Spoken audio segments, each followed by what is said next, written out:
Hi అండి. ఈరోజు మనం చెప్పుకోబోయే టాపిక్ ఏమిటంటే పనసపండు. ఎన్నో ఔషధ గుణాలు కలిగిన ఈ పనసపండు గురించి ఇప్పుడు తెలుసుకుందాం. మధుమేహ రోగులు పనసపండు తినొచ్చా?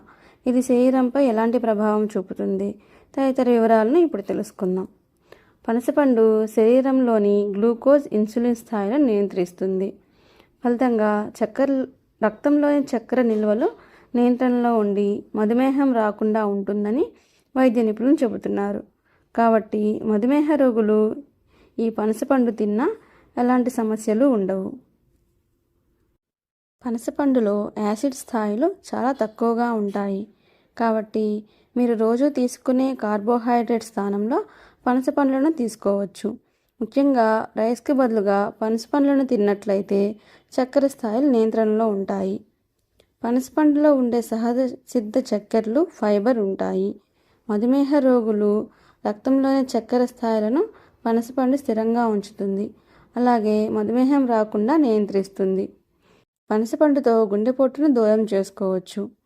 పనసపండులో ఉండే antioxidants vitamin C, vitamin A పుష్కలంగా ఉంటాయి.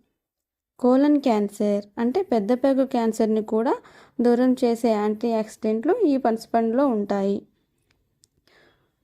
పనసపండు ఆస్తమాను తొలగించి ఎముకలకు బలాన్ని ఇస్తుంది.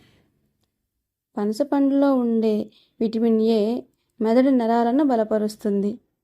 పనసపండులో ఉండే పొటాషియం మధుమేహాన్ని, గుండెపోటును నియంత్రిస్తుంది. అజీర్తి సమస్యలను కూడా పనసపండు దూరం చేస్తుంది. ఈ పనసపండు కంటి దృష్టిని మెరుగుపరుస్తుందని ఆయుర్వేద నిపుణులు చెబుతున్నారు. వీర్యవృద్ధికి కూడా ఈ పనసపండు సహకరిస్తుంది. వాతపిత్త వ్యాధులను కూడా నయమవుతాయి. పనసపండులో ఉండే ఫైబర్ పైల్స్ను నివారిస్తుంది. పనసపండులోని లేత తొనల్ని వేయించి తీసుకుంటే పిత్తం తొలగిపోతుంది. పనసపండులో ఉండే ఐరన్ రక్తహీనతను నివారిస్తుంది. పనసపండు వలన షుగర్ స్థాయిలు నియంత్రణలో ఉంటాయనే ఉద్దేశంతో ఔషధాలు తీసుకోవడంలో నిర్లక్ష్యం చూపవద్దు.